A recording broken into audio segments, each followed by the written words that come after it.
പൊന്നു തത്തമ്മ കണ്ണുമില്ലേ, അമ്മോട് രാവിലെ കാപ്പി ബിസ്ക്കറ്റ് തരുമായിരുന്നു. അതിരിക്കാൻ പറ്റുന്നില്ല. എന്റെ കരച്ചിൽ ആരും കാണുന്നില്ലല്ലോ. ക്യാമറ കാണുന്നുണ്ട്, അത് മതി.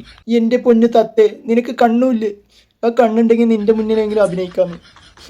അതല്ലേ എനിക്ക് സങ്കടം. എൻ്റെ അമ്മ കാപ്പിയും ക്രീം ബിസ്ക്കറ്റും തരുമായിരുന്നു. ഇവിടെ ആരും എനിക്ക് ഒരു ക്രീം ബിസ്ക്കറ്റ് പോലും തരുന്നില്ല. പണ്ടാരടങ്ങാൻ കണ്ണീരും വരുന്നില്ല. തൽക്കാലം ഇതുകൊണ്ട് ഒപ്പിക്കാം.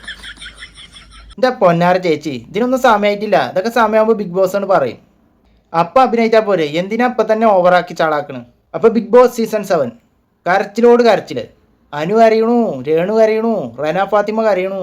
ഇതെന്താ സീരിയലാ? അല്ല, ഈ രേണു ഇപ്പം തന്നെ കരയണ എന്തിനാന്ന് മനസ്സിലാണില്ല. ഈ രേണു പുറത്ത് നടന്ന് ഈ കോപ്രായങ്ങളൊക്കെ കാണിക്കുമ്പോൾ ആ കുട്ടികളൊക്കെ ആരാ നോക്കുന്നത്? ആ അമ്മയാണ് നോക്കുന്നത്. എന്നിട്ട് എന്തിനാ ഈ പ്രഹസനമൊക്കെ? ഈ രേണു ഈ കാണിക്കുന്നത് പക്കാ ചീപ്പ് ഗെയിമാണ്, സെൻറ്റിമെൻ്റൽ ഗെയിം.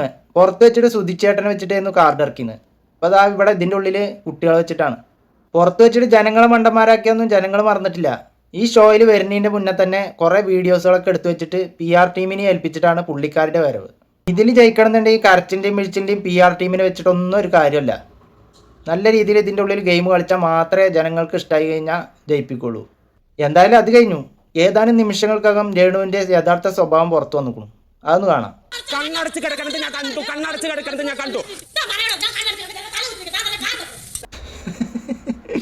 ഇതൊക്കെ കാണുമ്പോഴല്ലേ ചിരിയാ വരുന്നത്.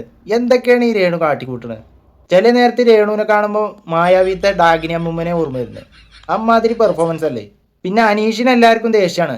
ഞാനും പറഞ്ഞിട്ടില്ല എന്നൊന്നും പറയുന്നില്ല. പക്ഷെ ഇങ്ങനത്തെ ഒരാൾ അതിൻ്റെ ഉള്ളിൽ വേണേ, എന്നാലുള്ള ഉപര സ്വഭാവമൊക്കെ ഇങ്ങനെ പുറത്തേക്ക് വരുള്ളൂ. ഇങ്ങനത്തെ ഒരു ചൊറിയുമ്പോഴും അതിൻ്റെ ഉള്ളിൽ വേണം, എന്നാലും എല്ലാവരും മേത്ത് കയറുമ്പോൾ ഓലെ യഥാർത്ഥ സ്വഭാവം പുറത്തേക്ക് ഇങ്ങനെ വന്നുകൊണ്ടിരിക്കും. ഈ അനീഷ് അതിൻ്റെ ഉള്ളിലേക്ക് കാണാന്നു. എല്ലാവരും കയ്യും കോർത്തിട്ട് ഡ്യൂയറ്റും പാടിയിട്ട് ഇങ്ങനെ നടക്കണതാണ്. ലാലേട്ടൻ എന്തായാലും മാസ് ഡയലോഗൊക്കെ അടിച്ചിരുന്നു. കരച്ചിൽ കാർഡ് ഇവിടെ ഇറക്കല്ലേ, അത് കീറിക്കളയും എന്നൊക്കെ. അപ്പം ഇനി കരച്ചിൽ കാർഡിന് ലാലേട്ടൻ എന്ത് പണിയാണ് കൊടുക്കണമെന്ന് വീക്കെൻഡിൽ അറിയാം. എന്തായാലും ഇതിന്റെ ഇടയിൽ കൂടെ നടന്ന അനീഷിന്റെ ചെറിയൊരു മണ്ടത്തരം കാണാം. എനിക്ക് തോന്നുന്ന ബിഗ് ബോസ് ഇത് കൊടുക്കില്ല എന്നാണ്. കാരണം പോയിന്റ്സ് എക്സീഡ് ചെയ്ത് കഴിഞ്ഞു അപ്പൊ കൊടുക്കില്ല എന്നാണ് ഞാൻ വിചാരിക്കുന്നത്. എന്റെ അഭിപ്രായം കേൾക്കുമെങ്കിൽ അങ്ങനെ ചെയ്യണം. ഇതെന്തൊരു മണ്ടനാന്ന് ഇപ്പൊ മനസ്സിലായി. ഇപ്പൊ ഈ കണ്ടത് ഭക്ഷണത്തിന്റെ ടാസ്ക് ആണ്. അതിന് എന്തെങ്കിലും കിട്ടിയാലുള്ളൂ ഈ അനീഷിന് പോലും കഴിക്കാൻ പറ്റുക. അതിന് ഇവർക്കൊന്നും കിട്ടരുത് എഴുതിയിട്ട് ബിഗ് ബോസിന് ക്ലൂ കൊടുക്കുന്ന അനീഷിനാണ് ഇപ്പൊ കണ്ടത്. ഇവനൊക്കെ മണ്ടൻ എന്ന് പറഞ്ഞാൽ കുറഞ്ഞു പോകും, തിരുമണ്ടൻ എന്ന് വിളിക്കുക. ഇനിയിപ്പോൾ പറയാൻ പറ്റൂല, ഇപ്പൊ മണ്ടന്മാരൊക്കെ വിന്നറാണ്. കഴിഞ്ഞ പ്രാവശ്യം ഒരു ആന മണ്ടനാണല്ലോ വിന്നറാക്കിയത്. അതിനിപ്പോൾ എല്ലാവരും ദുഃഖിക്കുന്നുണ്ടാവും, കൂടെ ഞാനും.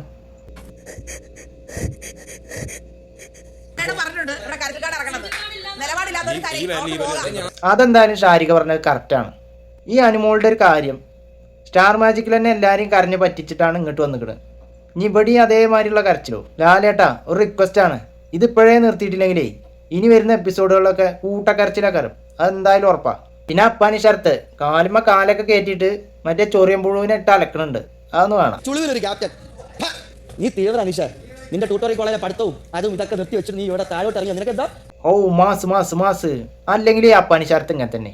അപ്പാനി ശരത്ത് എന്നല്ല, അവിടെയുള്ള ആരെങ്കിലും ഈ അനീഷിനെ പറയുമ്പോൾ എന്തോ ഒരു സുഖം. നമ്മുടെ അപ്പാനി ഹീറോ ആണ്, ഹീറോ.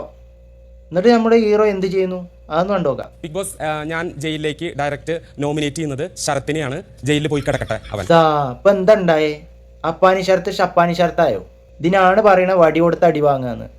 എന്തായാലും ജയിലിലടച്ചിട്ടും ഒരു തരി പോലും അടങ്ങാതെ അപ്പാനി, അതൊന്നും വേണം. കേരളത്തെ എല്ലാ ചെറുപ്പക്കാരെ കുറിച്ചാണ്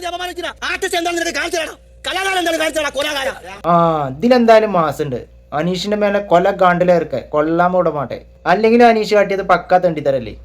അപ്പാനി എന്ന് പറയുന്ന ആള് അവിടെ എന്തെങ്കിലുമൊക്കെ കാട്ടിക്കൂട്ടുണ്ട്. അവിടെ ഇവിടെയൊക്കെ ഇരുന്നിട്ട് പ്ലാൻ ചെയ്തിട്ടും 4 ആളെ കൂട്ടുപിടിച്ചിട്ടാണെങ്കിലും അവിടെ ഇവിടെയൊക്കെ ഒരു അനക്കം ഉണ്ടാക്കുന്നുണ്ട്. എന്നിട്ട് അതിനെ പിടിച്ച് ജയിലിലിട്ടുക.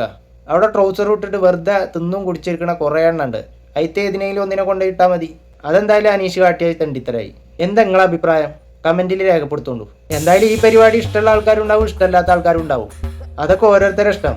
പക്ഷെ എല്ലാവരും കൂടെ കൂടിയിട്ട് നമ്മളൊന്ന് സബ്സ്ക്രൈബൊക്കെ ചെയ്തിട്ടൊന്ന് സപ്പോർട്ട് ചെയ്യുള്ളൂ. അപ്പോഴുള്ള പുതിയ വീഡിയോകളൊക്കെ ഉണ്ടാക്കാൻ നമുക്കൊരു ഊർജ്ജമൊക്കെ കിട്ടുള്ളൂ. അപ്പോൾ എന്തായാലും നമുക്ക് നോക്കാം, പടക്കം പൊട്ടുമോ അതോ ചീറ്റി പോകുമെന്ന്. അതുവരേക്കും ടാറ്റാ, ബൈ ബൈ.